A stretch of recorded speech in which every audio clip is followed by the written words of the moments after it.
Hi dears, എല്ലാ മക്കൾക്കും എജ്യുമേറ്റിൻ്റെ മറ്റൊരു ക്ലാസ്സിലേക്ക് സ്വാഗതം. ഇന്ന് നമ്മൾ ഓണം എക്സാം ബേസ് ചെയ്തുകൊണ്ട് റിവിഷനാണ് എടുക്കുന്നത്.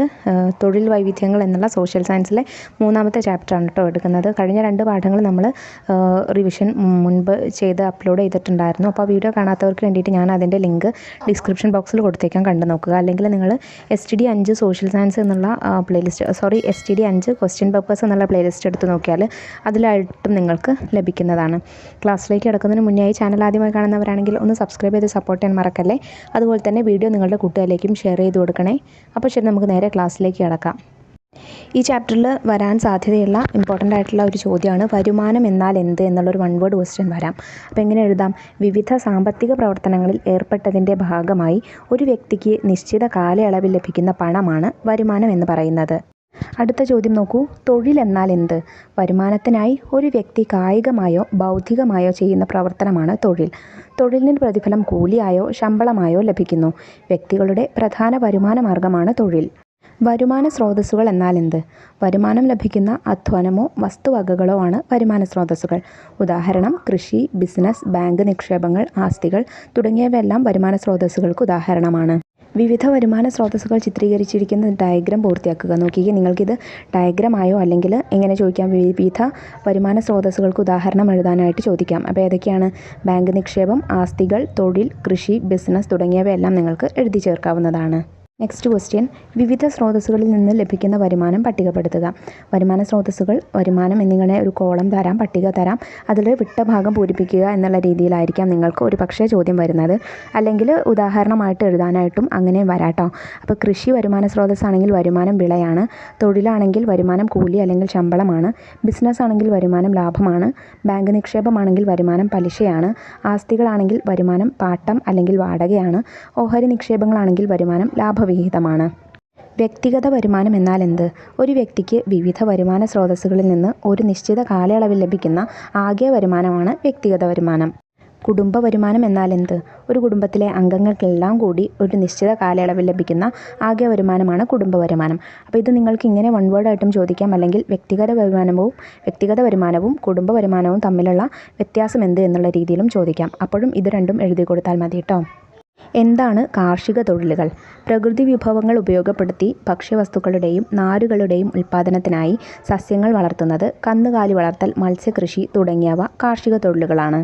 എന്താണ് കാർഷികേതര തൊഴിലുകൾ? കാർഷിക തൊഴിലുകളിൽ ഉൾപ്പെടാത്ത എല്ലാവിധ തൊഴിലുകളും കാർഷികേതര തൊഴിലുകളാണ്. വ്യാവസായിക അടിസ്ഥാനത്തിൽ ഉൽപ്പന്നങ്ങൾ നിർമ്മിക്കുന്ന തൊഴിലുകളും വിവിധ തരം സേവനങ്ങളും കാർഷികേതര തൊഴിലുകളാണ്. ഉദാഹരണം വസ്ത്രനിർമ്മാണം, കെട്ടിട നിർമ്മാണം, ബിസിനസ്, ബാങ്കിങ്, അധ്യാപനം, ഗതാഗതം, ഫാക്ടറി തൊഴിലുകൾ. അപ്പോൾ നിങ്ങൾക്ക് ഇതിങ്ങനെ 1 വേർഡായിട്ട് ചോദിക്കാം. അല്ലെങ്കിൽ കാർഷിക തൊഴിലുകളും കാർഷികേതര തൊഴിലുകളും തമ്മിലുള്ള വ്യത്യാസം എന്ത് എന്ന് ചോദിക്കാം. അതല്ലെങ്കിൽ കാർഷിക തൊഴിലുകളും കാർഷികേതര തൊഴിലുകളും പട്ടികപ്പെടുത്തുക എന്നുള്ള രീതിയിലും ചോദിക്കാം. അടുത്ത ചോദ്യം നോക്കൂ. നിങ്ങളുടെ ചുറ്റുപാടിൽ കാണുന്ന തൊഴിലുകളെ കാർഷിക തൊഴിലുകളെന്നും കാർഷികേതര തൊഴിലുകളെന്നും തരംതിരിച്ച് താഴെ നൽകിയിരിക്കുന്ന പട്ടിക പൂർത്തിയാക്കുക. കാർഷിക തൊഴിലുകൾ എന്ന് പറയുന്നത് നെൽകൃഷി, മത്സ്യകൃഷി, മൃഗസംരക്ഷണം, പുഷ്പകൃഷി, കോഴി വളർത്തൽ. കാർഷികേതര തൊഴിലുകൾ കച്ചവടം, കെട്ടിട നിർമ്മാണം, അധ്യാപനം, ബാങ്കിങ്, വസ്ത്രനിർമ്മാണം. ഇതെല്ലാം ഏതാനും ഉദാഹരണങ്ങളാണ്. അടുത്ത ചോദ്യം നോക്കൂ. എന്താണ് സ്വയം തൊഴിൽ? ഉദാഹരണം എഴുതുക. ഏതെങ്കിലും തൊഴിലുടമയുടെ നിയന്ത്രണത്തിലല്ലാതെ സ്വതന്ത്ര സാമ്പത്തിക പ്രവർത്തനത്തിലൂടെ ഉപജീവനം നടത്തുന്നതിനെയാണ് സ്വയം തൊഴിൽ എന്ന് പറയുന്നത്. ഉദാഹരണം പലചരക്ക് കടകൾ, തുന്നൽ കടകൾ, പലഹാരക്കടകൾ തുടങ്ങിയവ. സ്വയം തൊഴിൽ സംരംഭങ്ങളുടെ സവിശേഷതകൾ എഴുതുക. പ്രധാനപ്പെട്ട ഒരു ചോദ്യമാണ് കേട്ടോ, ശരിക്കും പഠിച്ചു പോയിക്കോളൂ. മറ്റൊരാളെ ആശ്രയിക്കാതെ സ്വന്തമായുള്ള തൊഴിൽ സംരംഭത്തിലൂടെ വരുമാനം കണ്ടെത്തുന്നു. സ്വയം തൊഴിലിൽ ഏർപ്പെടുന്ന വ്യക്തി തൻ്റെ സംരംഭത്തിൻ്റെ ഉടമസ്ഥതയും അതേ അവസരത്തിൽ ഒരു തൊഴിലാളിയുടെ എല്ലാ ഉത്തരവാദിത്തവും നിർവഹിക്കുന്നു. സ്വയം തൊഴിലിൽ വ്യക്തികൾ കൂടുതലും ഒറ്റയ്ക്കാണ് അവരുടെ സംരംഭം കൈകാര്യം ചെയ്യുന്നത്. അതിൽ നിന്ന് ലഭിക്കുന്ന വരുമാനത്തിൻ്റെ പൂർണ്ണ അവകാശി സ്വയം തൊഴിൽ സംരംഭകർ മാത്രമായിരിക്കും. ഇതെല്ലാം സ്വയം തൊഴിൽ സംരംഭങ്ങളുടെ സവിശേഷതകളായി എഴുതാവുന്നതാണ്. സ്വയം തൊഴിൽ സംരംഭങ്ങൾ പ്രോത്സാഹിപ്പിക്കുന്നതിനായി സർക്കാർ നടപ്പിലാക്കുന്ന പദ്ധതികളുടെ പേര് നൽകുക. നവജീവൻ പദ്ധതി, ഈ പദ്ധതിയുടെ ആനുകൂല്യങ്ങൾ ലഭിക്കുന്നത് മുതിർന്ന പൗരന്മാർക്കാണ്. കൈവല്യ ഭിന്നശേഷിക്കാർക്കാണ്. ശരണ്യ വനിതകൾക്കാണ്. ജീവനം കുറ്റകൃത്യങ്ങൾക്കിരയായി മരണപ്പെടുന്നവരുടെ ആശ്രിതർക്കാണ്.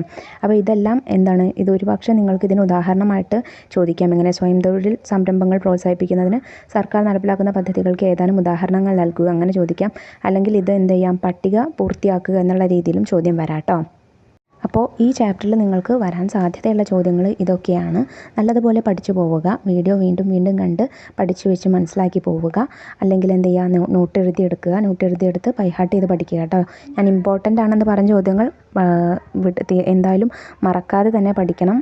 നല്ലതുപോലെ പഠിച്ചു പോവുക കേട്ടോ. അപ്പോൾ ശരി, 5ാം ക്ലാസ്സിലെ മറ്റ് വീഡിയോകൾ നമ്മൾ വൈകാതെ അപ്ലോഡ് ചെയ്യും. ആ വീഡിയോസ് കിട്ടുന്നതിന് വേണ്ടി ചാനൽ സബ്സ്ക്രൈബ് ചെയ്ത് തൊട്ടടുത്ത് കാണുന്ന ബെല്ലൈക്കണിൽ ഓൾ ബട്ടൺ പ്രസ് ചെയ്തേക്കാൻ മറക്കരുത്. അടുത്ത ക്ലാസ്സുമായി നമുക്ക് വീണ്ടും കാണാം. താങ്ക്